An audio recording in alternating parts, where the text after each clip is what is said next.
Bonjour, dans cette vidéo, on va corriger l'exercice 3 de la série 2.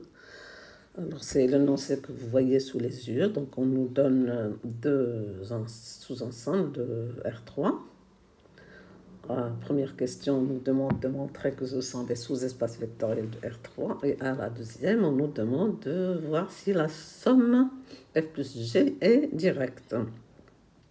Donc, avant de commencer à répondre à ces questions, je vais d'abord rappeler ce qu'est une somme de sous-espaces vectoriels. Donc, je prends E, soit E plus point 1K espace vectoriel, et soit F et G, deux sous-espaces vectoriels de E. Alors, on sait que F inter G est un sous-espace vectoriel. Ça, on vous l'a démontré en cours. F inter G, c'est l'ensemble des... Donc, je vais rappeler ce qu'est l'intersection. Donc, je dirais donc que F inter G est toujours un sous-espace vectoriel, est un sous-espace vectoriel de E. Mais F union G ne l'est pas. Sous condition. Mais F union G ne l'est pas. Mais on n'est pas en général un sous-espace vectoriel.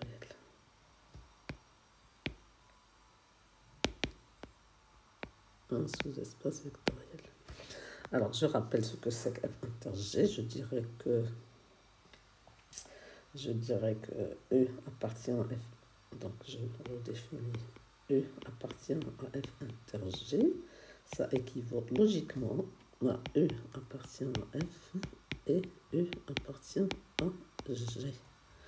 Alors, si on schématise ça comme ça, avec des patates, j'ai F ici, j'ai G là. Alors, F inter G, c'est ici. C'est l'ensemble des éléments qui appartiennent à la fois à F et à G. Ok, alors maintenant l'union. Et là, on vous a démontré que F inter G, si F et G sont des sous-espaces vectoriels, c'est toujours un sous-espace vectoriel, c'est facile à voir. Alors, facile à voir, je le répète oralement, donc ça doit être non vide. Je prends 0 de E, il appartient à F puisque F est un sous-espace vectoriel, il appartient à G puisque G est un sous-espace vectoriel, donc il appartient aux deux, donc il appartient à l'intersection, et donc l'intersection n'est pas vide. Alors maintenant, si vous prenez U et V, deux éléments qui appartiennent à F inter G, un alpha dans le cas, est-ce que alpha E plus V appartient à F inter G? Vous regardez, donc E qui appartient à F inter G, il appartient à F et appartient à G. V aussi appartient à F et appartient à G. Donc vous regardez U et V qui appartiennent à F. Et F est un sous-espace vectoriel, donc E plus alpha V appartient à F. Et après, donc, vous regardez U et V qui appartiennent à G. Comme G est un sous-espace vectoriel, U plus alpha V appartient à G. Et donc, vous trouvez que U plus alpha V appartient à F inter G. Ça, c'est un petit exercice pour revoir son cours. Alors, l'union maintenant, c'est quoi l'union? L'union, donc U appartient à F union G. On vous a dit que ce n'est pas un sous-espace vectoriel d'une manière générale. Alors, on sait que c'est un sous-espace, on démontre que c'est un sous-espace vectoriel si et seulement si F est inclus dans G ou G est inclus dans F, et ça, bon, c'est pas au programme des SMPC. Alors, ça équivaut à U appartient à F ou U appartient à G. Donc, il est dans l'un ou l'autre. Alors, comment on le représente? Alors, le ou, ce n'est pas le ou bien, hein. Donc, si j'ai F ici et G là, F union G, c'est tout ça. Alors, F ici, G là. F union G, c'est tout ça. Je suis là, ou là, ou là. Donc, je peux être dans les deux ou dans l'un des deux. Alors, ce n'est pas toujours un sous-espace vectoriel. Et ça, on peut le voir si on prend comme contre-exemple. Je peux prendre E, c'est R2. Un exemple facile. R2, c'est R croix R. Je prends F, c'est la droite X primo X, c'est-à-dire l'ensemble des X0, X appartenant à R. C'est l'axe des abscisses. G, je prends, c'est l'ensemble des 0Y, c'est l'axe des ordonnées. Alors, c'est facile de voir que F et G sont des sous-espaces vectoriels de R2. Ils sont stables, ils contiennent 0, 0. Ils sont stables par addition et par multiplication externe. C'est facile à voir. Alors, si je regarde là, l'intersection, c'est 0, 0, tout simplement. Et si je regarde l'union, comme je pose la question quand on est en présentiel, quand je pose la question, qu'est-ce qu'on obtient quand je fais F union G? Alors, je vais représenter, donc, je vais représenter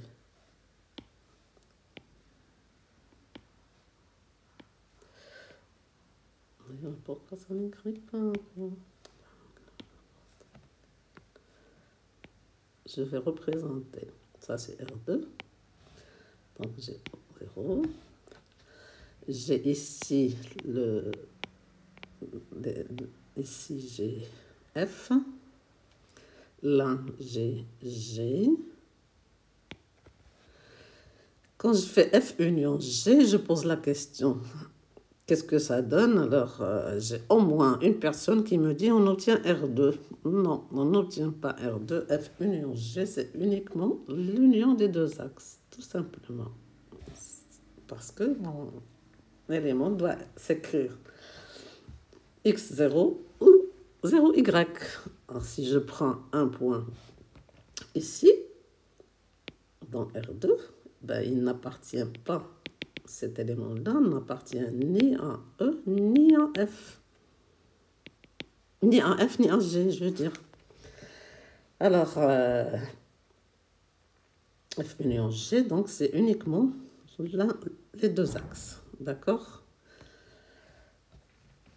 Je montre que ce n'est pas un sous-espace vectoriel, il suffit de voir. Donc, je prends 1, 0, ça appartient à F. Et F est une partie de F union G. Donc, ça appartient à F union G. 0, 1, ça appartient à G, donc appartient à F union G. Mais 1, 0 plus 0, 1, c'est égal à 1, 1. Et 1, 1 n'appartient ni à F, ni à G.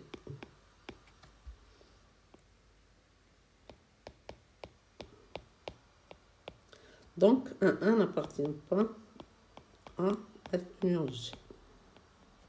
Et donc, F union G n'est pas stable par addition. J'ai pris deux éléments qui sont dans F union G, ils sont 1, 0 et 0, 1. Et j'ai trouvé que leur somme n'est pas dans F union G. Alors, il ne faut pas confondre l'union avec la somme. Alors, vient maintenant la définition de la somme. Alors, si j'ai toujours un K espace vectoriel,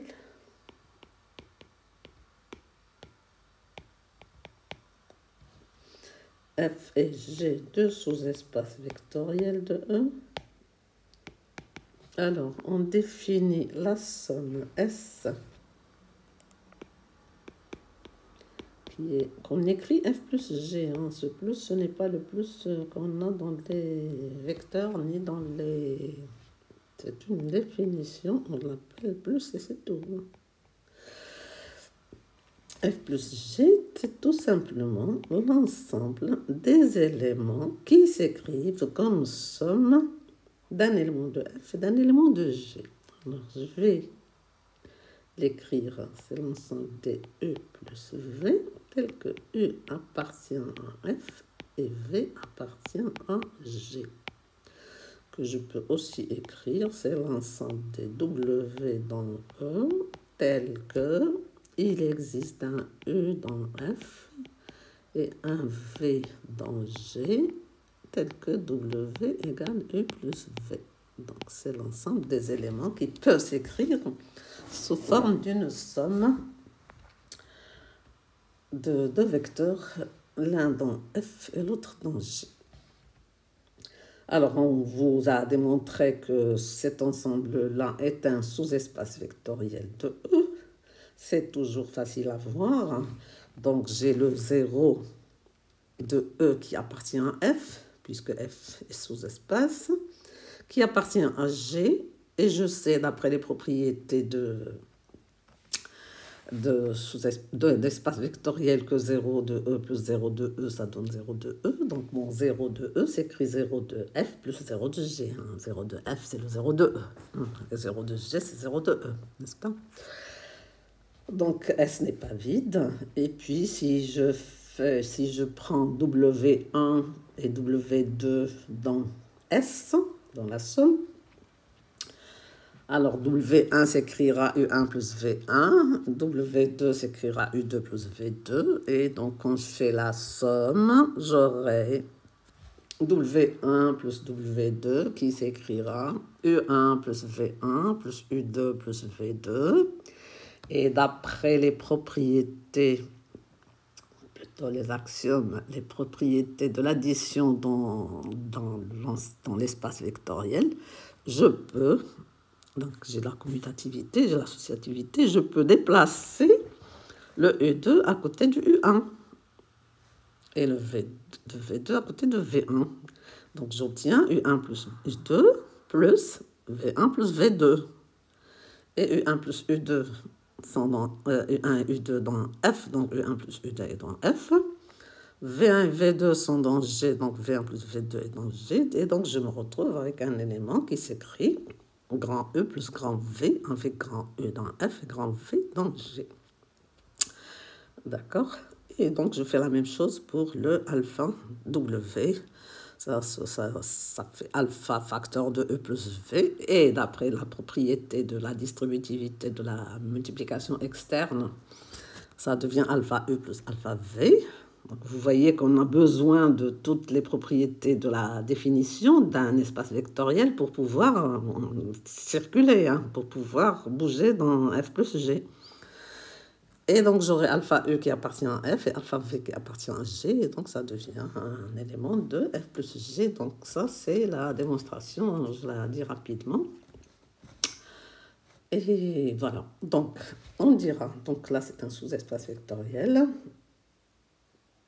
C'est un sous-espace vectoriel.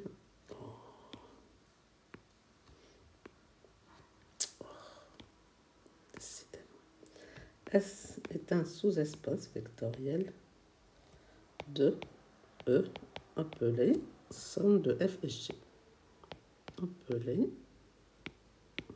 somme de F et G. Bien. Alors, maintenant, quand est-ce que la somme est directe? Alors, S est une somme directe si et seulement si F inter G est réduit à 0. Bon, c'est le 0 de E, bien sûr, qui est dans F et dans G. C'est pas l'ensemble vide. Il ne faut jamais penser que c'est l'ensemble vide, c'est 0. L'intersection de deux sous-espaces vectoriels est au moins égale à 0. D'accord? Parce qu'ils contiennent tous les deux le 0. Bien, donc on note, si la somme est directe, on note S égale, on note S égale F plus dans un petit rond G. Voilà. Alors, on va passer maintenant à l'exercice 3. Donc, exercice 3, pour la correction. Décidément, j'ai un problème là. Exercice 3. Donc, on nous donne F, c'est l'ensemble des X, Y, Z dans R3, tel que X plus Y moins Z égale 0. Alors, on va montrer que c'est un sous-espace vectoriel de R3. Alors, déjà, j'insiste sur ce 0. C'est le 0 de R, parce que là, c'est une somme de nombres réels. X est un réel, Y est un réel, Z est un réel. Donc, X plus Y moins Z égale 0. C'est le 0 de R, à ne pas confondre avec le 0 de R3. Alors, est-ce que 0 de R3 appartient à F? Donc, on va montrer que c'est un sous-espace vectoriel. Première chose. 0 de R3, je rappelle que c'est 0,0, 0. Ça appartient à F, car, donc c'est facile, 0 c'est le 0 réel, plus 0 moins 0 est égal à 0. Évident, mais je l'écris. Deuxième chose, je dois montrer que si je prends U égale X, Y, Z dans F, et je prends V égale X', Y', Z' dans F. Alors, et je prends un alpha dans... je vais le faire séparément. Allez, je vais prendre séparément. Je me pose la question, est-ce que U plus V appartient? Je vais faire l'addition toute seule et la multiplication toute seule, pour une fois. U plus V, est-ce que ça appartient à F? Je mets un point d'interrogation. Donc, je reviens à la ligne. J'écris U plus V. Moi, je sais qu'un élément est dans F si la somme de sa première composante, sa deuxième moins sa troisième, donne 0. Donc, il faut d'abord que j'écrive mon U plus V sous forme d'un triplet. Donc, je connais l'addition dans R3, c'est l'addition usuelle. Donc, ça fait X plus X', Y plus Y', Z plus Z'. Voilà, donc maintenant j'ai mon U plus V sous forme d'un triplet dans R3. Donc je vais aller voir s'il appartient à F. Alors, les erreurs que je vois sur les copies d'examen, je vois... Alors, je vais écrire ce que je vois. Je ne vais pas l'écrire, non. Je vois qu'on m'écrit égal, et on revient à la ligne égal, et on fait X plus X' moins Y plus Y plus Y' moins Z, et après on rassemble les X, Y, Z, les X', Y', Z', et on met 0. Donc, ils sont en train, ces étudiants-là ne savent pas qu'ils sont en train de confondre un élément de R3 avec un élément de R. Là, c'est une grave erreur, et ils se ramassent un 0. Donc, qu'est-ce qu'il faut faire? Il faut aller écrire ça, le nommer grand X, ça grand Y et ça grand Z. Donc j'ai mon E plus V qui s'écrit grand X, grand Y, grand Z. Pour voir s'il est dans F, il faut que grand Y plus grand X plus grand Y moins grand Z me donne 0. Donc, je vais aller calculer. Donc, je reviens à la ligne et j'écris grand X plus grand Y moins grand Z égale X plus X' plus Y moins Z plus Z'. Alors, et si je suis dans R, et dans R, je sais travailler l'addition, la soustraction, etc. Donc, ça va me donner, avec les propriétés de l'addition dans R, X plus Y moins Z, je peux les rassembler, plus X' plus Y' moins Z'. Et ça, moi, je sais que ça fait 0 parce que U est dans F plus ici, ça fait 0. Et donc, je me retrouve avec un 0 dans R. Donc, je peux dire que U plus V appartient à F puisque ces composantes ont obéi à la règle de F. Alors, je fais la même chose pour alpha U. Donc, je prends alpha dans R. Je prends U égale X, Y, Z dans F. Et je me pose la question, est-ce que alpha E appartient à F? Donc, la première chose à faire, c'est écrire alpha E sous forme d'un triplet. C'est alpha.x, y, z. Et nous, on sait quelle est la définition de la loi externe sur R3. Ça fait alpha x, alpha y, alpha z. Et là encore, je reviens à la ligne. Je ne vais pas écrire égal alpha x plus alpha y moins alpha z. Je vais écrire, donc encore, je nomme ça grand X, ça c'est grand Y et ça c'est grand Z. Et je reviens à la ligne et j'écris grand X plus grand Y moins grand Z, c'est égal à alpha X plus alpha Y moins alpha Z. Ici, je suis dans R et dans R, je sais factoriser. Donc, ça fait alpha, parenthèse, x plus y moins z, c'est-à-dire alpha fois 0, et ça fait 0, je suis dans R. Donc, alpha E appartient bien à F, et donc F est un sous-espace vectoriel de R3. Ça, c'est pour un ensemble défini par une équation, donc il faut toujours vérifier que les éléments vérifient l'équation. Alors, je passe à G. Maintenant, G, c'est un ensemble défini par une certaine forme d'éléments. Donc, c'est l'ensemble des triplets qui s'écrivent sous la forme A moins B, A plus B, A moins 3B. Tel que A et B parcourent R. Je peux l'écrire aussi sous forme de U appartient à R3, tel que il existe un A, un B dans R, et U s'écrit A moins B, A plus B et A moins 3B. C'est la même chose, cette écriture et celle-là sont les mêmes. Donc, c'est l'ensemble des éléments de R3 qui peuvent s'écrire sous forme A moins B, A plus B, A moins 3B. Alors, on donne des valeurs à A et à B et on obtient des éléments de G. Alors, est-ce que c'est un sous-espace vectoriel de R3? Je regarde le 0. Alors, 0 de R3, est-ce qu'il peut s'écrire A moins B, A plus B, A moins 3B? Oui. Alors, 0 de R3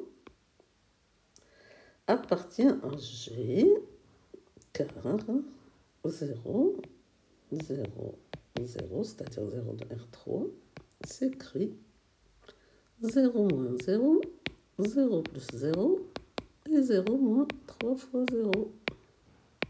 C'est-à-dire que j'ai pris 1 et P égale à 0, tout simplement.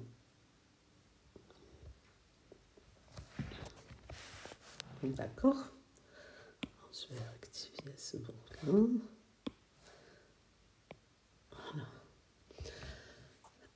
Et donc, c'est bon. Alors maintenant, je prends deux éléments dans G. Je prends U et V dans G. Et je prends un alpha. Je vais le faire d'un seul coup, dans R. Et donc, ma question, est-ce que alpha E plus V appartient à G? Point d'interrogation. Alors, U appartient à G. Par définition, il existe un A1, un B1 dans R, tel que U s'écrit A moins B, A plus B, A moins 3B. Alors, c'est des 1, A1, B1, voilà. V appartient à G, donc ça équivaut à. Il existe un A2 et un B2 dans R, tel que V s'écrit A2 moins B2, A2 plus B2 et A2 moins 3B2. Voilà. Donc nous, ce qui nous intéresse, c'est alpha U plus V. Est-ce qu'il a la forme des éléments de G, c'est-à-dire est-ce qu'il s'écrit grand A moins grand B, grand A plus grand B, grand A moins 3 grand B. Alors on va y aller. Alpha U plus V. Alors, alpha U, maintenant on sait multiplier dans R3. Ça fait alpha A1 moins B1. Parenthèse, alpha A1 plus B1. Et alpha A1 moins 3B1. Vous voyez que j'ai mis des parenthèses. Plus, ça c'est le alpha E, plus le V, je vais l'écrire en dessous. A2 moins B2, A2 plus B2, et A2 moins 3B2. Et je reviens à la ligne égale. Je sais multiplier là dans chaque composante de alpha U, je suis dans R. Et dans R, je connais les propriétés de la multiplication par rapport à l'addition, c'est-à-dire la distributivité de la multiplication par rapport à l'addition. Donc, ça va donner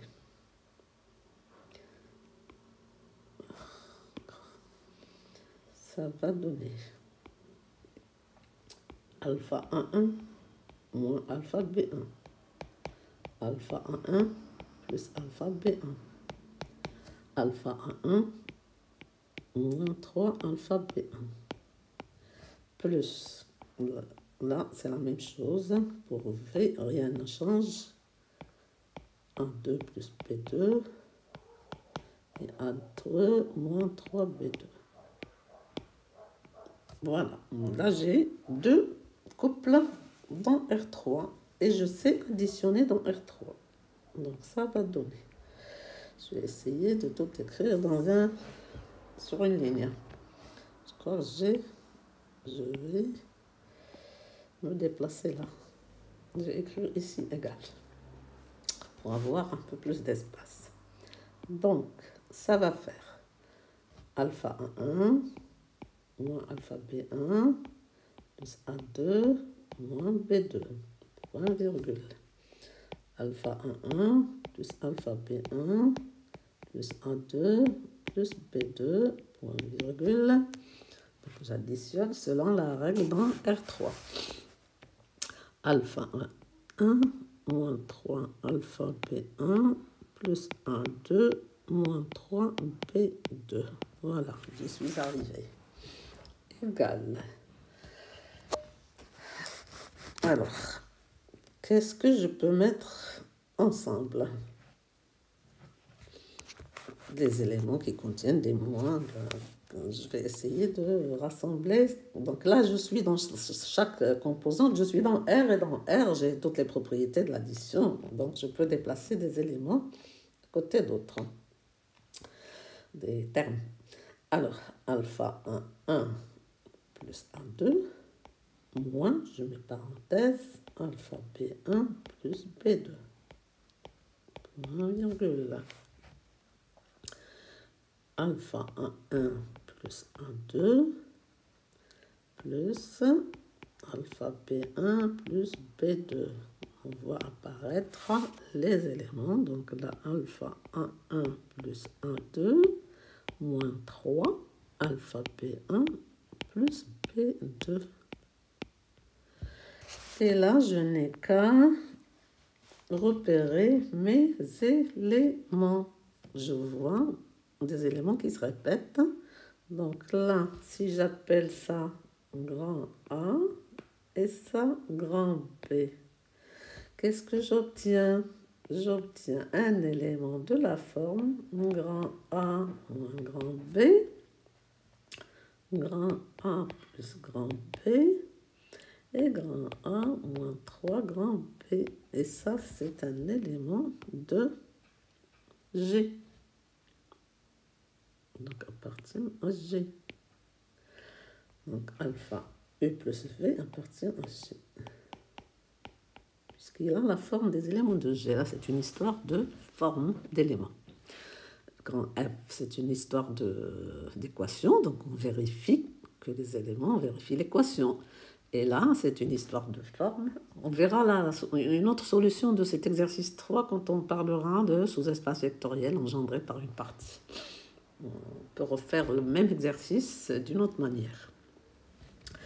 Donc, G est un sous-espace vectoriel de R3. Voilà, puisqu'il est stable par addition et multiplication externe. Alors, la deuxième question, est-ce que la somme est directe? Donc, vous savez que j'ai F et G deux sous-espaces, donc je peux parler de leur somme. Maintenant, est-ce que la somme est directe? Donc, on a dit que la somme est directe si et seulement si F inter G est réduit à 0. Donc, je vais dire que S égale F plus G est directe. Là, je rappelle, si et seulement si F inter G égale 0 et non pas le vide. Donc, le 0, c'est le 0 de R3, puisque notre espace est R3. D'accord? Donc là, j'ai rappelé juste la définition. Donc, notre objectif, c'est de montrer que F inter G est réduit à 0. Alors, je rappelle que 0, on a déjà cette inclusion dans ce sens. 0 est contenu dans F inter G. Parce que 0 appartient à F et appartient à G en tant que sous-espace vectoriel. Donc, il nous reste à montrer que si je prends un élément de F inter G, est-ce qu'il est égal à 0? Si je veux que la somme soit directe. Alors, je ne sais pas si elle est directe ou pas. Donc, je vais prendre soit E appartenant à F inter G.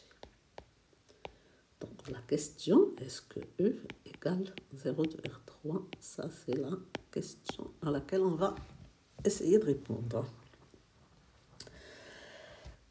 Alors, je prends E, il est dans F inter G. Ça veut dire qu'il est dans F et qu'il est dans G. Alors, le E, je le prends égal à x, y, z. Il est dans F. E appartient à F, ça veut dire, donc je vais l'écrire E égale x, y, z. Ça veut dire, il est dans F, donc x plus y moins z est égal à 0. Ça, c'est parce qu'il est dans F. Et il est dans G, ça veut dire que mon U, qui est x, y, z, il s'écrit, donc U égale A moins B, A plus B, A moins 3B, avec 1 et B dans R. Ça, c'est parce qu'il est dans G. D'accord? Alors, je vais utiliser ces deux égalités. Donc, mon vecteur U, il s'écrit. Je vais changer les lignes. Bon. Alors, j'introduis. Bon.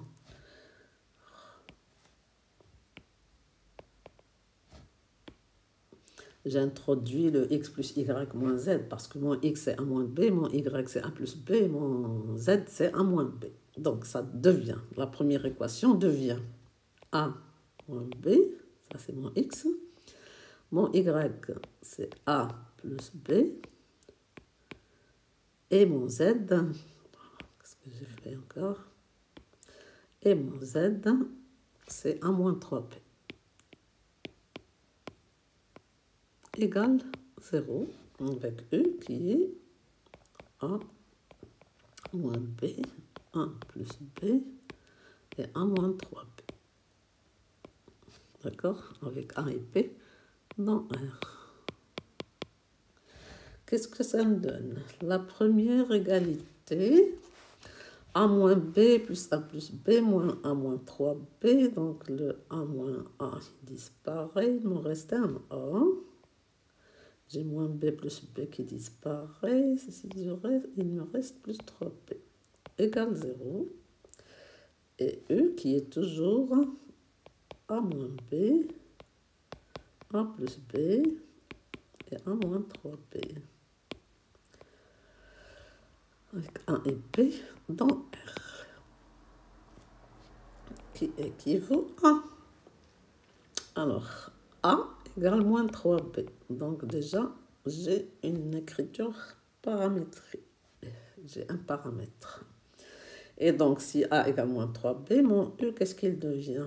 Il devient A moins B, ça fait moins 3B, moins B, ça fait moins 4B. A plus B, moins 3B plus B, ça fait moins 2B. Et A moins 3B, ça fait moins 3B, moins 3B, ça fait moins 6B. Avec, maintenant, A dépend de B, donc il n'y a que B qui parcourt R. Et donc, qu'est-ce que je vois? Je vois que mon U, je ne trouve pas automatiquement U égale 0. Et U, il a cette forme-là, moins 4B, moins 2B, moins 6B. Donc j'ai une infinité de solutions. Infinité de solutions, ça veut dire que mon intersection n'est pas réduite à 0. Et donc je peux prendre par exemple pour B égale 1, j'ai le vecteur U qui est moins 4, moins 2, moins 6, qui appartient à F inter G, et U n'est pas 0. U n'est pas 0 de R3. Donc, F inter G n'est pas réduite à 0, et donc F plus G n'est pas direct. Donc, F plus G n'est pas direct. N'est pas direct, ce n'est pas une somme directe. Voilà, donc c'est fini.